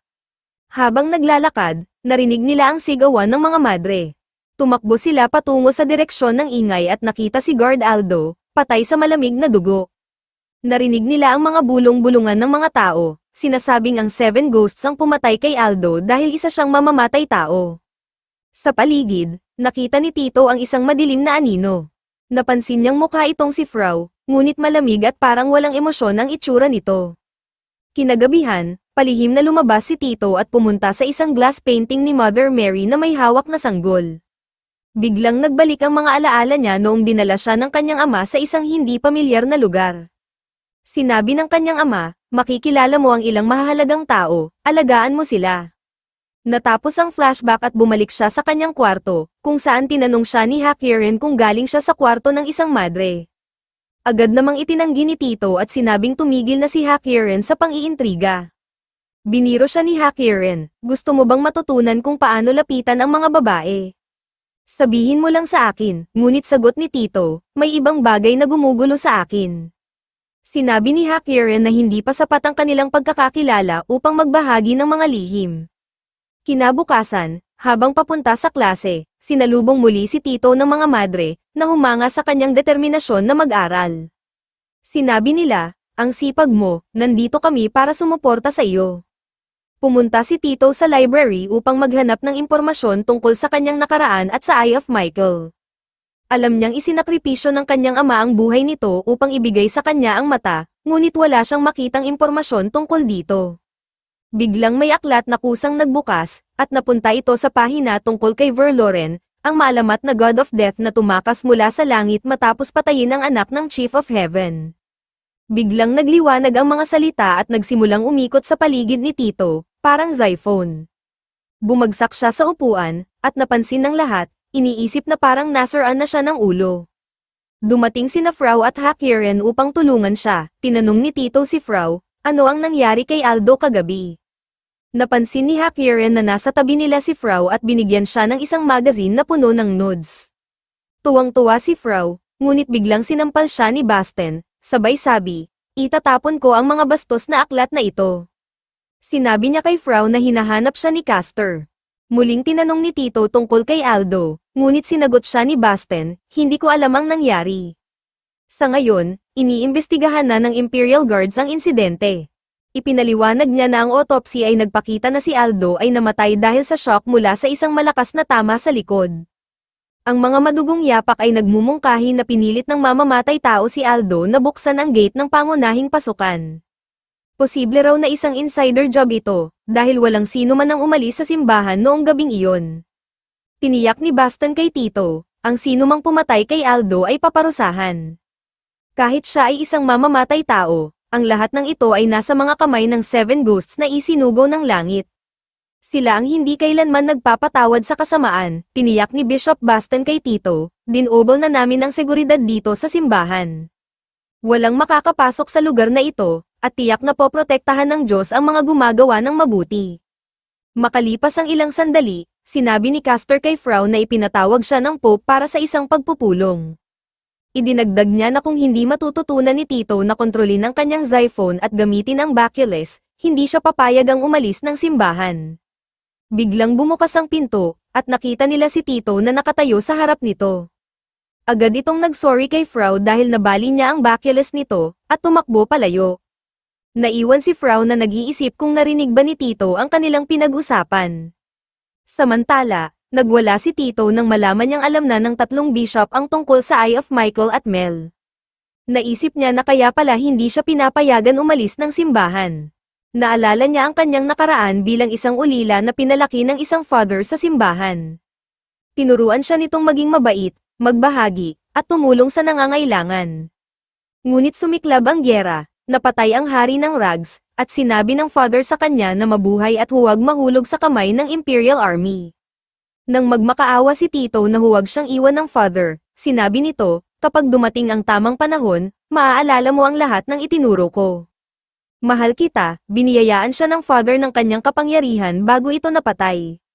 Biglang naging malinaw ang lahat kay Tito, hindi niya napigilan ang kanyang luha nang maisip na parehong namatay sina Mikeage at ang father dahil sa kanya. Nakita ni Hakirin si Tito na umiiyak at agad itong sinabi kay Bishop Frau. Nang puntahan ni Frau si Tito, tinanong siya ni Tito kung alam ba nito ang tungkol sa Eye of Michael. Sinabi niya na noong unang makita ni Bishop Labrador ang mata, hindi ito nagulat. Nagpasalamat si Tito kay Frau sa lahat ng tulong nito ngunit inamin niyang nararamdaman niyang ginagamit lamang siya, katulad ng ginawa ng Imperial Army. Sumigaw si Tito, nais mo rin bang angkinin ang Eye of Michael? Tumalon siya papunta kay Frau, puno ng galit, ngunit hinawakan siya ni Frau at pinigilan, sinabing, may oras ka ba para husgahan ng iba, gayong hindi mo nga kayang protektahan ang sarili mo. Agad siyang pinadapa ni Frau, at nakiusap si Tito, patayin mo na lang ako. Ngunit tumanggi si Frau, sinabing, trabaho ko na protektahan ka. Pero hindi ako laging nasa tabi mo, kaya gusto kong maging malakas ka ng mag-isa. Napagtanto ni Tito na ang mga salitang iyon ay eksaktong sinabi rin ng kanyang yumaong ama. Sinabi ni Frau, ang Eye of Michael ay simbolo ng pag-asa na iniwan sa iyo ng father. Kailangan mo itong protektahan. Biglang napansin ni Tito ang nabanggit ni Frau tungkol sa kanyang ama at tinanong siya, paano mo nalaman ang tungkol sa father? Sagot ni Frau, malalaman mo rin sa tamang panahon. Samantala, sinabi ni Castor kina Frau at Labrador na nararamdaman niyang may kakaibang presensya sa mga kandidato ngayong taon. Natatakot siyang maaaring may masamang balak ang isa sa kanila. Sinabi ni Labrador, hindi ko maihiwalay ang pangit sa maganda hanggat pareho silang hindi pa ganap. Posibleng ang isa sa mga kandidato ang maging masama. Nagbiro naman si Frau, huwag kayong mag-alala, kapag dumating ang tamang panahon, haharapin natin ang masama. Sa ngayon, hayaan nating maghanda ang mga kandidato para sa exam. Kinagabihan, naghihintay si Tito sa special training mula kay Castor. Dumating ito at sinabi sa kanya, ngayong gabi, magtatrabaho tayo sa pagpapalakas ng iyong mental na lakas. Lagi mong nasisira ang Bacillus dahil ang iyong Xiphon ay may likas na eksplosibong katangian. Ipinaliwanag ni Castor kay Tito, para magamit mo ng maayos ang Bacillus, kailangan mong panatilihin ang tamang antas ng iyong enerhiya. Naisip ni Tito kung ito ba ay dahil sinanay siya sa academy na patayin ang maraming kaaway sa pinakamaikling oras. Sinabi ni Castor na dapat siyang tumakbo sa paligid ng simbahan habang hinahabol ng kanyang cordals upang hindi siya maging tamad. Dagdag pa, kailangan niyang tumakbo sa Zim track na ginawa ni Castor at gumawa ng sariling Xiphon shield upang hindi siya liparin sa ere.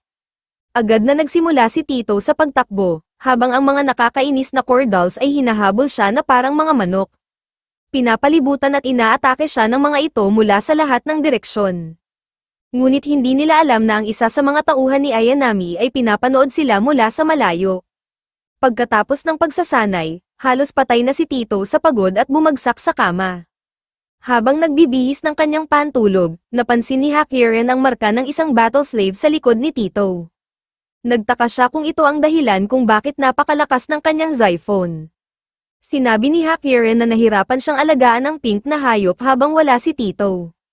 Sinagot siya ni Tito, siya ang reinkarnasyon ng kaibigan kong si Mikej, at dahil sa kanya kaya ako kumukuha ng exam na ito. Tinanong ni Tito si Hakiren kung bakit ito kumukuha ng exam. Sagot ni Hakiren, isang araw, sinapian ng core ang aking ina. Ngunit tumanggi ang aking ama na humingi ng tulong mula sa bishop dahil natatakot siyang mapahiya ang Oak family. Ikinulong niya ang aking ina sa isang silid, ngunit biglang lumitaw si Bishop Frau at ginamo siya. Bago ko pa man siya mapasalamatan, bigla siyang nawala. Kaya't ngayon, kahit namula ako sa isang militar na pamilya, nais kong sundan ang sarili kong landas at pasalamatan si Bishop Frau, ang aking tagapagligtas. Narinig ito ni Tito at sinabing, ang tapang mo dahil pinili mo ang sarili mong landas. Nagpasalamat sila sa isa't isa at natulog. Kinabukasan, sa wakas ay nagawa ni Tito na talunin ang mga cordals. Binigyan siya ni Castor ng isang professional Bacillus at sinabing subukan ito sa mga cordals. Agad na ginamit ni Tito ang kanyang Xiphon, ipinasok ito sa Bacillus, at inatake ang mga dolls, nasira ang marami sa mga ito. Napagtanto niyang ito ang unang pagkakataon na nagawa niyang kontrolin ng maayos ang kanyang kapangyarihan. Alam ni Castor na medyo mahihirapan si Tito sa paggamit ng bagong Bacillus, ngunit makakatulong ito upang makontrol ang labis niyang lakas. Biglang napansin ni Castor na pinapanood sila ni Hakiren mula sa likod ng pader. Sinabi niya, sumali ka na rin kung gusto mo. Habang pauwi sila pagkatapos ng pagsasanay, biglang nagbukas ang isang portal sa kanilang likuran at lumabas ang isang dark energy. Nararamdaman ni Tito ang enerhiya gamit ang Eye of Michael, ngunit bago siya makagalaw, tinanggap ni Hakiren ang atake gamit ang kanyang sandata. Sa lakas ng enerhiya, tumilapon si Hakiren palabas ng bintana. Mabilis na inabot ni Tito ang kanyang kamay kay Hakiren habang balanseng nakatayo gamit ang Bacillus. Ngunit nasira ito ng dark energy. Sa kabutihang palad, dumating si Frau sa tamang oras at sinagip sila mula sa pagbagsak sa tore ng simbahan. Inilabas ni Frau ang kanyang side at inatake ang anino, binasag ito sa maraming piraso na pumalibot sa kanya. Samantala, napagtanto ng dalawang tauhan ni Ayanami na si Frau ang tunay na Sikhel, isa sa 7 ghosts. Tinanong ni Tito si Frau, ano ang nangyayari? Sagot ni Frau, ang anino ay isang wars, isang tao na natupad na ang 3 hiling mula sa core. Biglang nawala ang anino, at nang tingnan nila, nakita nilang ang katawan ng anino ay si Guard Aldo, patay at walang buhay. Napansin ni Frau ang isa sa mga tauhan ni Ayanami at sinubukang atakehin ito, ngunit nakatakas ang kalaban. Sa isang pagpupulong kasama ang Archbishop tungkol sa mga isyu ng wars, nagkaroon ng kaguluhan. Lahat ay nagtataka kung paano nagawang makapasok ng Evil Dark Shadow sa simbahan, gayong walang bakas ng black magic. Samantala, iniisip ni Castor na maaaring ang Eye of Michael ang dahilan kung bakit nangyayari ito, at tanging ang tatlong bishop at ang archbishop lamang ang nakakaalam ng lihim. Kinabukasan, nagising ng sabay sina Tito at Hakirin matapos silang umatras mula sa insidente ng nakaraang gabi. Defensively, sinabi ni Tito kay Hakirin na lumayo sa kanya. Ang shadow na iyon ay hinahabol ako, at muntik na akong mamatay kagabi habang inililigtas ka. Kung hindi dumating si Frau, baka nasa kabaong na ako ngayon. Tumugon si Hakirin. Ako ang nagbuwis ng buhay ko upang iligtas ka.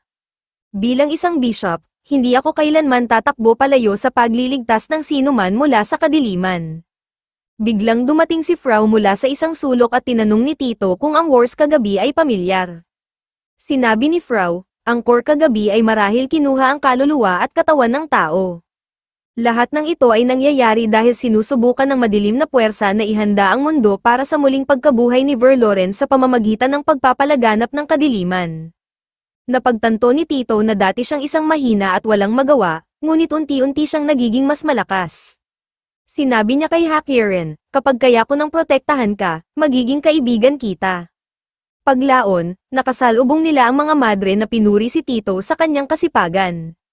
Sagot niya, marami pa akong hindi nauunawaan, pero hindi ako uusad kung patuloy akong maghay-hinala sa iba. Kaya magtatrabaho ako ng husto, sa library, abala sina Tito at Hakirin sa paghahanap ng mga aklat nang biglang lumapit ang isang kainahinalang bishop, isang tauhan ni Ayanami.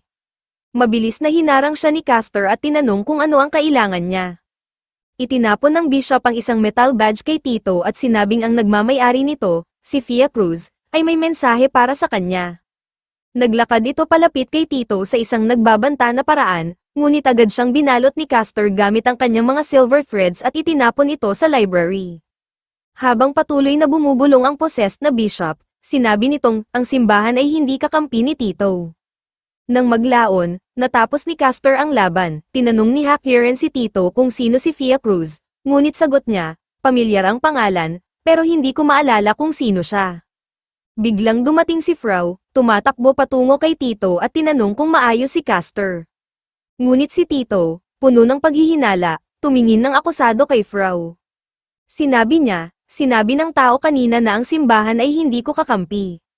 Malungkot na sagot ni Frau, bumalik ka na naman sa paghihinala sa lahat. Dagdag niya, ikaw lang ang makakapagdesisyon kung sino ang mga kaibigan mo. Ang tiwala mo ay nasa iyong mga kamay, pagkatapos, iniwan niya si Tito. Dumating ang dalawang bishop upang aliwin si Tito. Sinabi nila, siya ang tama, ikaw lang ang makakapagdesisyon kung sino ang kakampi mo. Dagdag ni Labrador, sa ngayon, nanginginig ka sa sakit na nararamdaman mo. Maya-maya, sinabi ni Hakirin kay Tito na tigilan na ang pag-aalala kung kakampi ba ng simbahan ang mga tao rito. Kahit ano pa ang mangyari, ako ang magiging kakampi mo. Samantala, nagtungo ang mga bishop sa archbishop upang iulat ang nangyari sa library. Ipinaliwanag ni Castor na ang bishop na lumapit kay Tito ay mayroon lamang half-soul. Sinagot sila ng archbishop, ginawa niyo ang tama sa pagprotekta sa selyo ni Verloren. Sa mundong ito, tanging ang 7 Diyos lamang ang maaaring magmanipula ng kaluluwa. Sinabi ni Labrador, ang gulong ng tadhana ay nagsimulang mawala ng kontrol matapos ang 1,000 taon. Patuloy na natutulog ang katawan ni Val sa ilalim ng selyo ng Eye of Michael, ngunit kahit na tina-target ng mga Servants of Darkness si Tito at ang mata, nananatili pa rin ang selyo sa kanyang katawan. Nangangahulugan ito na ginagabayan ng langit ang ating huling pag-asa upang baguhin ang tadhana ni Tito. Dagdag ni Castor, si Tito ay natatakot magtiwala dahil nawala na sa kanya ang lahat. Ngunit hawak niya ang susi upang baguhin ang kanyang kapalaran. Samantala, naglalaro si Frau kasama ang mga bata nang bigla niyang maramdaman ang kakaibang enerhiya mula sa loob ng simbahan. Agad siyang tumakbo patungo sa direksyon nito at napansin ang mga bakas ng kadiliman sa paligid. Galit na galit siyang nagmadali dahil hindi siya matahimik at hindi matukoy ang pinagmumulan ng madilim na enerhiya. Binuksan niya ang pinto ng isang dark chamber at nakita ang isang tauhan ni Ayanami na may pink na buhok. Mabilis siyang tumakbo papunta sa tauhan, ngunit inihagis nito ang isang katawan na puno ng core-infused energy kay Frau. Nagpakawala rin ito ng madilim na Xiphon, at biglang nagsimulang bumangon ang mga walang buhay na katawan sa dingding upang atakihin si Frau. Inilabas ni Frau ang kanyang sickle at walang awang pinaghiwa ang mga zombie. Tinawag niya ang tauhan, "Ikaw ba ang Worf na naghahanap kay Tito?" Sumugod siya upang atakehin ito, ngunit naglaho ito sa kadiliman. Agad na lumapit si Frau upang tulungan ang sugatang lalaki at tinanggal ang blade mula sa katawan nito. Ngunit dumating ang mga gwardya sa chamber at inakusahan si Frau ng pananakit sa lalaki. Sinabi nilang ang sandata ni Frau ay ang Warspiel weapon.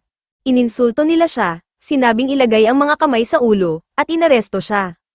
Sinubukang pigilan ng Archbishop Baston ang mga gwardya, sinasabing, hindi kailanman gagawa ng masama si Frau. Ngunit hindi siya pinakinggan at dinala pa rin nila si Frau. Samantala, nalaman ni Labrador mula sa mga bulaklak na inaresto si Frau dahil pinaghihinalaang pumatay sa mga kriminal. Sinabi niya kay Castor, labanan ni Frau ang tauhan ng kadiliman upang protektahan si Tito. Ngunit isa itong bitag laban kay Frau, biglang dumating si Tito, tumatakbo, at sinabi, gusto kong magtiwala sa inyo, pero ang hirap.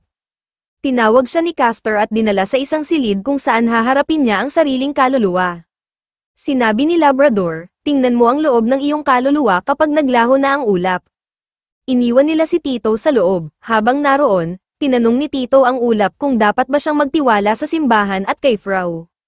Biglang lumitaw ang isang boses, sinasabing, dapat kang magtiwala sa kanila at sa lahat ng matutuklasan mo rito. Nang tinitigan niya ng mabuti, lumitaw ang imahe ng Father na nagpalaki sa kanya. Sinabi ng Father, iaalis ko ang isa pang selyo sa iyong alaala upang maalala mo ang higit pa. Unti-unting naalala ni Tito na ang pangalan ng Father ay Freya Cruz. Napagtanto niyang si Freya Cruz ang pari na nagpalaki sa kanya sa simbahan. Lumabas si Tito sa silid at sinabi sa mga bishop, alam ko na ang lahat. Dito ako kabilang, ngunit sinabi ng mga bishop sa kanya ang masakit na balita, si Freya Cruz ay isang bishop na matagal nang na-excommunicate mula sa simbahan. Nang tanungin ni Tito kung bakit pinaalis si Freya Cruz, ipinaliwanag ni Castor, ninakaw niya ang Pandora's Box mula sa simbahan at nagtungo sa Rags Kingdom. Ang kahon na iyon ang naglalaman ng katawan ng God of Death, Verloren. Dahil dito, sumiklab ang Rags War, nang mabuksan ang Pandora's Box, sinalakay ng Imperial Army ang kaharian ng iyong ama at winasak ito. Ngunit hindi pa rin malinaw kung paano nagsimula talaga ang digmaan. Naniniwala ang Barsburg Empire na ginamit ng Rags Kingdom si Bishop Freya Cruz upang nakawin ang Pandora's Box. Ang plano raw ay muling buhayin si Verloren gamit ang dalawang mata upang sakupin ang buong mundo. Sa ngalan ng hustisya, winasak nila ang Rags, ngunit may mga nagsasabi na gawa-gawa lamang ng Barsburg Empire ang buong kwento upang idiin ang Rags Kingdom at gawing dahilan ang pagsakop. Ang katotohanan ay nananatili sa kadiliman. Nang tanungin ni Tito kung bakit gagawin iyon ng kanyang ama, sumagot si Castor, tanging si Bishop Freya Cruz lamang ang nakakaalam ng totoo. Kailangan mong hanapin ang sarili mong katotohanan, hindi ang bersyon ng iba. Dagdag pa niya, ikaw ang huling pag-asa ng iyong kaharian, kaya't huwag kang mahulog sa kamay ng Barsburg Empire. Matapang na sinabi ni Tito, iniligtas ako ng Father, kaya alam kong may dahilan siya kung bakit niya ninakaw ang Pandora's Box. Naniniwala ako na may dahilan din siya kung bakit niya protektado ang Eye of Michael. Kaya't magiging bishop ako at hahanapin ang katotohanan. Samantala, nalaman ni Labrador mula sa mga bulaklak na si Frau ay sinintensyahan ng kamatayan at nabigla si Tito nang marinig ito. Ipinaliwanag ni Castor na si Frau ay ikinulong sa Dungeon of Light dahil sa paggamit ng Warspiel weapon. Sa kabilang banda, iniulat ni Baston sa Archbishop na ang kriminal na nakaligtas sa insidente ay masyadong mahina upang tanungin. Ngunit kumpirmado raw na hawak ni Frau ang Warfield weapon. Ipinaliwanag pa niya, kapag ang isang bishop ay direktang nakipag-ugnayan sa Warspiel, sinisira nito ang kanilang katawan. Tanging ang mga nagbenta ng kaluluwa sa kadiliman at ang kanilang mga supling ang maaaring humawak ng ganitong sandata nang walang proteksyon. Tinanong niya ang Archbishop kung kailan naging tainted si Frau, at kung may paraan upang mailigtas siya. Sagot ng Archbishop, ayaw nang maligtas ni Frau, hindi na niya magagamit ang Bacules, at isinuko na niya ang pamumuhay bilang isang normal na bishop. Dagdag pa ng Archbishop, ang simbahan ay pinoprotektahan ng isang barrier na ginagawang walang silbi ang pinakamalalakas na war spell. Kaya kung nagmukhang ginamit ni Frau ang sandata, posibleng ibang miyembro ng simbahan ang sum-iron ng barrier. Nangangahulugan ito na may traidor sa simbahan, desperado si Tito na mailigtas si Frau, na laging nariyan para sa kanya. Hindi niya maintindihan kung bakit hinatulan ng kamatayan si Frau at pakiramdam niya ay hindi ito karapat-dapat sa ganoong kapalaran. Humingi siya ng tulong kay Rosette, na ginabayan siya sa mga kanal patungo sa Dungeon of Light kung saan nakakulong si Frau. Habang lumalangoy, napuno ng tanong ang isipan ni Tito tungkol sa sitwasyon ni Frau. Unti-unti siyang nalulunod sa bigat ng presyon ng tubig at kanyang mga iniisip, ngunit tinulungan siya ni Rosette na makabawi ng lakas. Pagdating sa Dungeon of Light, sinubukan ni Tito na sirain ang pader gamit ang kanyang Xiphon. Sa kabila ng paulit-ulit na pagsubok, hindi bumigay ang barrier. Labis siyang nainis at nag-alala, nagtataka kung ano pa ang magagawa niya. Biglang naramdaman niya ang Xiphon ni Frau na umaabot sa kanya. Sa pamamagitan nito, nagpadala si Frau ng mensahe, "Umalis ka na, Tito. Ito ang laban ko, at dapat kang mag-focus sa sarili mong problema."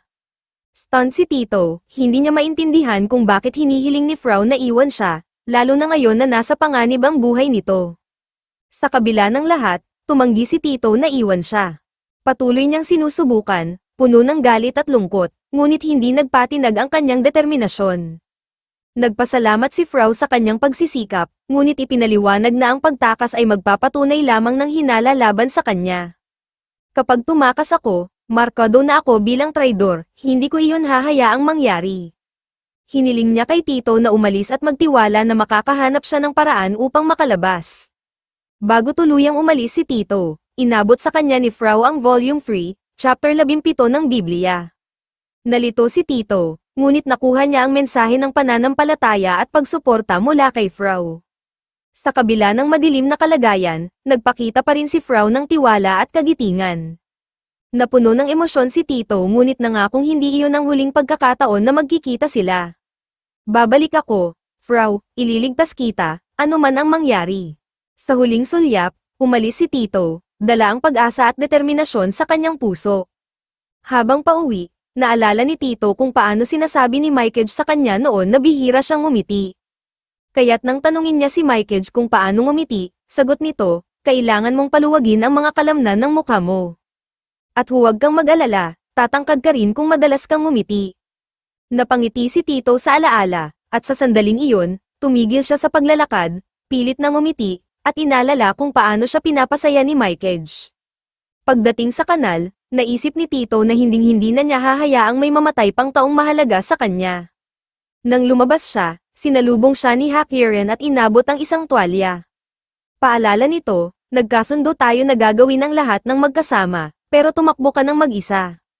Tinitigan ni Hakiren ang kanyang mga mata at sinabi, "Nagbago na ang tingin mo, Tito, ibig sabihin, nagsimula ka ng muling magtiwala sa simbahan." Sinabi pa ni Hakiren, "Tiwala ako na magagawa nating dalawa ang tama para kay Bishop Frau, hahanapin natin kung sino ang nag-frame sa kanya." Inabot ni Hakiren ang kamay niya, at sa sandaling iyon, nagdesisyon si Tito na magtulungan sila, nagkatinginan sila at nagkasundo, magkakaisa sila sa paghahanap ng katotohanan at katarungan para kay Frau.